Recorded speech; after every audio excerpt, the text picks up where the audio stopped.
Cristina. It's so great to connect with you and have you on my Meet and Greet Mondays. Hi, Delane. Thank you for having me. So, as I had mentioned before, what I'd like to do is start introducing people to, or introduce my group of people to people that I work with. And you are one of them and someone that I admire. And I'm so grateful that we're able to work together. I'd like you to share who you are because I don't know for my audience if they know who Cristina Zenato, the scuba diver and shark whisperer is. So please share with the audience who you are. How many hours do I have? Well, we have a limited time. So I am Italian, and I moved to the Bahamas, specifically the island of Grand Bahama Island, 26 years ago. And I was drawn here by my passion for sharks and my desire to become a scuba diver. And when I landed on this island, I met a gentleman called Ben Rose, who would then turn into a lifelong mentor and friend. And I realized that I could combine the two. I could be a scuba diver who would work with sharks. In a week time, I made the decision to leave everything behind, come back and start from zero. And then once I came here because of the sharks, I ended up staying because I actually developed a second love. I have a primary love, which is the ocean and the sharks, and then I had a second lover, which was cave diving and then furthermore cave exploration. And I have both accessible here. By trade, I am a diving professional. I've been a diving professional for 25 years. I speak 5 different languages, which is my background from a business point of view. I was studying and working as hotel management and travel agency management at the time when I did my degree 30 years ago. And I, through my love for communication, I basically started to combine both. So the love that I have for the ocean, but also the love that I have for communication, I tried to combine the two through the educational part. That is the part of my job. So not only in the water, but also out of the water, and speak with people and connect with people, and then connect with people with those that can speak, sharks, the caves, the oceans, and all of that. So that is who I am. I'm a nature lover, open spaces. I'm a little bit of a isolating bear. That's the reason why I live really well on a small island. I love all creatures, all animals. I'm a little bit of the underdog lover. I rescue primarily pit bulls. I have a soft spot for them because I think that they're treated by our society the same way sharks are. So I call them my land sharks. Mm-hmm. But I have a passion for trying to save any creature, whatever creature it is. And I love the outdoors. I'm actually very lucky. I am 26 years and my office is the open air. It's a tough job. It's under the heat. It's under the elements. It's heavy loads. It started taking its toll at age of 48, reaching 49. But it's dynamic and it's free and it's open. And it really puts me in contact with so many unique aspects of something that if we live maybe too much into our own human society, we tend to miss. Well, you bring up an interesting point because as someone who has followed you and looked at your posts, and especially in the world of cave diving, because most of us land people, I will speak for myself as a land person, I'm in awe when you go cave diving, Cristina, because of the quietness. And though it's been decades since I've dove, I remember the quiet. And I think I asked you, how is it that you handle the quiet in a cave, but get into these really tight confines? How do you stay centered or grounded underwater like that? It's some of it is the water itself. I always found the water as a grounding element for me. It's cleansing. It's a peaceful element. It's a place, as soon as I enter the water, I feel better. You can tell to this day, when it's a few days since I have been diving, it really affects my moods, my tolerance of noises, and being on land. So the water in itself is not a scary element for me. It is going back home kind of element.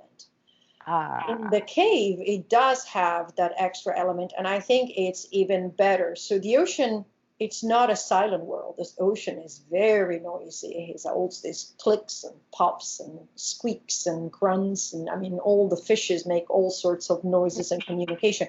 But the cave become very, very quiet. And especially now that I use a rebreather, I actually can only hear sometimes a little bit the inhalation and exhalation through my loop, but like no sound at all. Oh, and wow. That for me is actually very useful for focusing. Okay. So that silence is actually, I think, the perfect place for me. It is a perfect place if I have some bad days. Usually inside the cave is where the bad day turn into a good one. It's really interesting. The last year's been a year of losses, major losses, personal, family, jobs, the island, the hurricane, COVID, you name it. And even when I receive some of the messages, like, my dad passed, the pain subsides when I'm underwater under a cave. And people will think, oh, you're going cave diving after receiving such a news. And it's like, you do not understand. Down there, that pain is gone. When I'm in tight places, and that is a concept we need to explain. Caves are not just tight places. I mean, caves have rooms that are as big as cathedrals. There's places you actually wonder how the ceiling stayed up when there was no water there. They're just immense cathedral spaces, empty rooms that are just like full of like darkness and decorations, and it's just like entering like amazing places. But in the tight places is the training and the discipline and the years that I put into my cave diving. So it's a progressive cave diving, first going through regular places, then learning to understand how the cave works, then understanding where you can squeeze through or not, and then dealing with all the issues that come with that. Well, it sounds like to me, once again, as someone who's a land person, this is your form of meditation almost. It is. Very much it is. I have a lot of people asking me if I meditate, and I tell them not really much on the surface. And I was thinking, oh, I should meditate more. But then I realized that when I'm underwater, that is where I'm really meditating, when all the worries, all the troubles, everything is left on the surface. And it has to be left on the surface. We have to leave it on the surface. Because if I bring it down in a cave, especially, but even a regular scuba dive, it might potentially kill me. Right. Exactly. Correct. So I do leave it on the surface. I just leave it on the dock together with my flip-flops and my clothes. And it's just like, okay, when I surface, I'll worry again about that issue. But down there is my time, my world, my peace. So for some people, because I also have entrepreneurs who follow me, and one of the things we're always told is, once you walk through the door, you leave your problems at the door. And you seem to manage to leave those problems at the dock with your flip-flops. Is there something that, I mean, after scuba diving for 26 years, it's natural, but what are the steps do you think your mind goes through to say, leave that at the dock? A very good question. So one of the rules that I follow is something that we teach in cave diving, but I use it for everything. And it can be called the rule of three or the pie, whichever you want to do. And so you give a value to any level of distraction that you may have. And in the level of distractions, also maybe the mistakes that you're making as you're preparing to go cave diving. And I call it you eat the pie. There is sometimes a level in which you're like, I'm worried about this and I forgot to do that. And I'm worried about that and I didn't do this. And I enter the water and I missed this. And there's a certain point in which you eat the pie and you're like, you know what? I'm just going to move out of the water and either take a break, maybe take an hour break, take a couple of hours break, or just repack my car, which I've done it before, and go back home and say, no, today my mind is not ready. So it is a mental exercise that we do. And for me is you monitor how you're preparing to go to the dive and how many mistakes, and mistakes are made. You forget a little bit of this and a little bit of that, but there's a certain mistakes that are red flags. And each one of us I give certain values to my red flags. Your red flags will be completely different. I see. When my red flags, when 3 red flags are up, is like, that's it. Or when the red flags are enough of a pie, they occupy, like 48% of my pie, is like, I ate the pie, that's it. And then so I reprogress. So I do a constant analysis of myself. Okay. As I'm driving to the cave, as I'm carrying the gear, as I'm preparing, I try to listen. I feel a little bit of anxiety. Okay, what kind of anxiety is? Well, today I'm pushing a tunnel that is 4,000 feet in. Okay, this is a natural anxiety. It's a little bit of expectation. It's a little bit of nervousness. It's normal. Oh, right. Today I'm doing this, so I'm feeling anxious. Well, why am I feeling anxious? Oh, I really was thinking about that thing. I have so many emails to write. All right, can you forget about the emails and concentrate on this? Or today, and I've got so good at it where I go, tomorrow we're not going cave diving. Tomorrow I need to sit at home and just work on all these little loose ends. And then the next day we can go cave diving. So that when I go cave diving is made the decision already, it's like whatever emails or message comes in, you can deal with it in 4 hours. It's not a big deal. Yeah, that's amazing. Thank you. For me, is one of the things that maybe we need to learn as a society. I was hoping COVID would teach us that a little bit better, but it actually teaches that seriously, unless it's a life and death situation, emails, for business or anything like that, it's okay if I answer 4 hours later. It's okay to say, this is my time. This is my moment. You know what? When I come back from that dive, I'm actually going to be more focused on taking care of all these emails and messages. It's okay to say no. Right. I love that part. It's okay to say no. How hard is it, right? For everyone. Well, I will speak for myself, having grown up wanting to just be a people pleaser. So the word no was not part of my vocabulary. Only used when I was really pushed up against the wall. So it's a nice reminder to hear, even with your experience, why we should embrace using the word no even more so, because it allows us to give space to the things that we want to focus on. Yeah. And then it makes our mind clear. I am clear when I surface. One of the things I do, I'm very active on social media. I try to answer all my messages and emails. I miss every once in a while some messages here and there because I'm bombarded on 5 different levels plus my emails and my websites. But when I leave for the cave, I check my phone, I do that, and then I put it in airplane mode.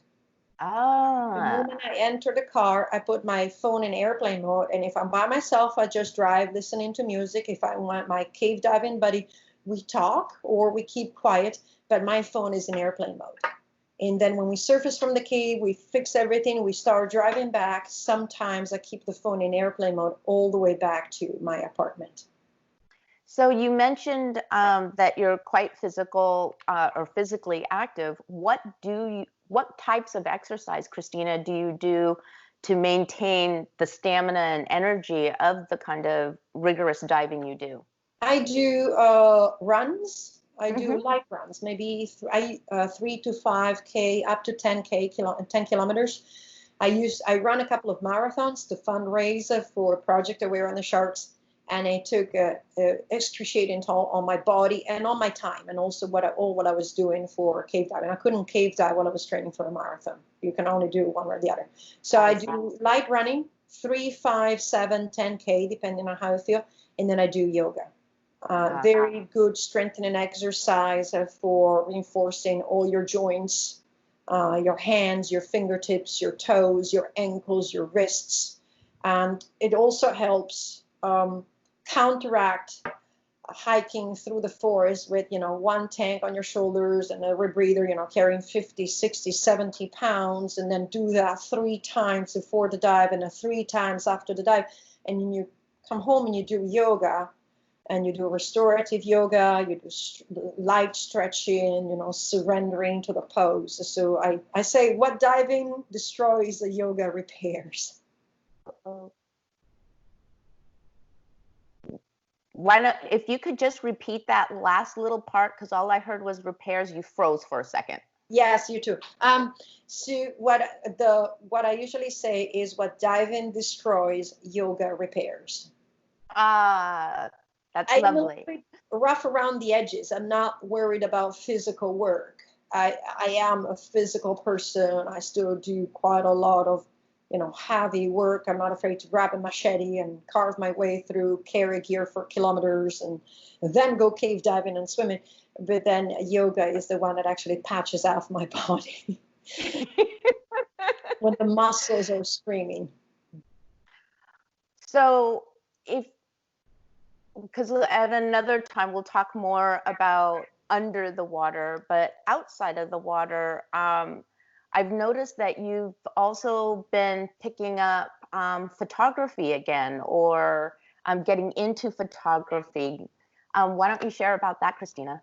Well, I was into underwater photography 20 years ago. I was taking pictures and I was getting into it. And at the same time, I was also working my way into cave diving. As a diving professional, no matter what level we are, our incomes are honestly very low. It's a very low paid industry because everybody thinks, you're constantly on vacation in the sunshine, why should we pay you as well? But it's a very tough job. So I suffered a robbery. People walked inside the home. There was 5 of us that shared a house to save money. And they walked through my room and basically picked up the entire backpack with my entire camera setup. Financially, I had built on that slowly. And so basically I found myself between cave diving and photography. So I dropped photography, continue my journey into cave diving. And then a couple of years ago, I invested in a small camera. And I was like, you know what? It's time for me to bring up my stories. I'm always in front of the camera. I always have someone take pictures of me, tell my story. But they tell my story through their eyes. And so I was like, you know what? I want to start doing this again. I want to bring up my stories, how I see my sharks, how I see the people I train. How do I see shark feeders? How do I see my caves? How I see my divers through the caves? And so that's when I picked up photography again. And so it was a 20-year gap. I'm not much of a land photographer, actually. I do a little bit, but very little. But I am primarily, just trying to bring up the stories from the underworld. Well, I think with that, this is a good opportunity to say thank you, because we're going to have you back on again and we can go further into more stories that you can share with us. So Cristina, thank you so much for joining me here and sharing your work and your life with us. Thank you, Delane. Thank you for having me.